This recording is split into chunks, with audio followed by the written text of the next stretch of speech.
प्रणाम।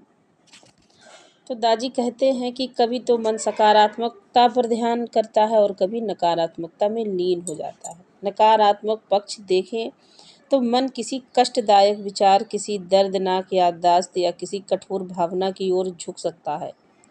यहाँ तक कि ये शारीरिक दर्द भी हो सकता है। ये सभी मानसिक वस्तुएं भंवर की तरह होती हैं जो हमारे ध्यान को अपनी ओर खींच लेती हैं। असल में हमारा ध्यान खींचने वाली सभी वस्तुएं भंवर की तरह होती हैं।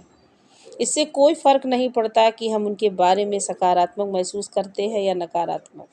हम तैर कर उनसे दूर जाने का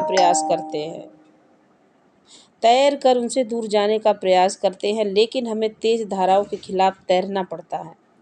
जब हम किसी चीज़ से बच निकलने पर ज़्यादा ध्यान देते हैं तो इसका आकर्षण और भी मजबूत हो जाता है। तो देखिए कि एक विचार की शक्ति यहाँ तक बढ़ जाती है कि हम उस पर ध्यान देने लगते हैं। उदाहरण के लिए, एक लड़का लड़की को देखता है और उसके लिए पागल हो जाता है। उसका मन उसी पर टिक जाता है।